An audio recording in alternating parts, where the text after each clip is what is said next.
और एक बड़ी खबर आपको बता रहे हैं, पाकिस्तान पर army chief general Upendra Dwivedi जमकर बरसे हैं। उन्होंने कहा कि भारत अब संयम नहीं रखेगा, पाकिस्तान तय करे भूगोल में रहना है या नहीं, सेना तैयारी करके रखे, ये भी आर्मी चीफ ने कहा है। तो ये बड़ी जानकारी आपको दे रहे हैं। राजस्थान के श्री गंगानगर में बोलते हुए army chief general Upendra Dwivedi ने कहा कि जिस तरह से भारत ने ऑपरेशन सिंदूर 1.0 में संयम बनाकर रखा, अब की बार भारत ये संयम नहीं रखेगा। इस बार हम आगे की कार्रवाई करेंगे और कुछ इस तरह की कार्रवाई करेंगे कि पाकिस्तान को सोचना पड़ेगा कि उसे भूगोल में रहना है या नहीं। अगर पाकिस्तान को भूगोल में अपनी जगह बनानी है तो उसे अब आतंकवाद का साथ छोड़ना होगा। ये बड़ी बात सेना प्रमुख ने कही है। वहीं सेना प्रमुख ने जवानों से यह भी कहा कि आप अपनी तैयारी पूरी करके रखें, अगर भगवान ने चाहा तो जल्द ही ये मौका मिलेगा।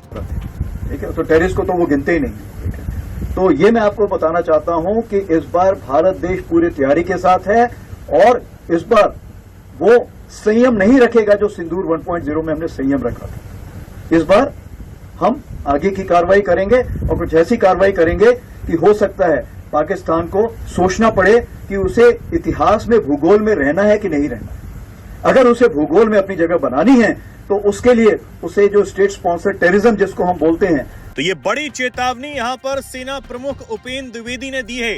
साथ ही सेना प्रमुख ने और भी कई बातें कही। उन्होंने कहा कि पाकिस्तान के 9 आतंकी ठिकानों को ऑपरेशन सिंदूर के दौरान भारतीय सेना ने नष्ट करने का काम किया।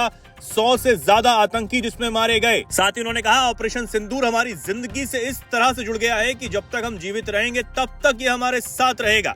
यानी ये बड़ी चेतावनी एक बार फिर से पाकिस्तान को यहाँ पर दी गई है। इससे पहले वायुसेना प्रमुख ने भी पाकिस्तान को लताड़ लगाते हुए कहा था कि पाकिस्तान ने जो झूठे दावे भारतीय वायुसेना के जेट गिराने के किए हैं, उसका कोई सबूत अगर पाकिस्तान के पास हो तो वो दिखाए। वहीं अब army chief general Upendra Dwivedi ने खुले तौर पर पाकिस्तान को ललकारा है और कहा है कि अब अगर पाकिस्तान ने जरा सी भी कोई कोशिश की तो उसका अंजाम बुरा होगा और हो सकता है कि इस बार पाकिस्तान नक्शे से ही साफ हो जाए।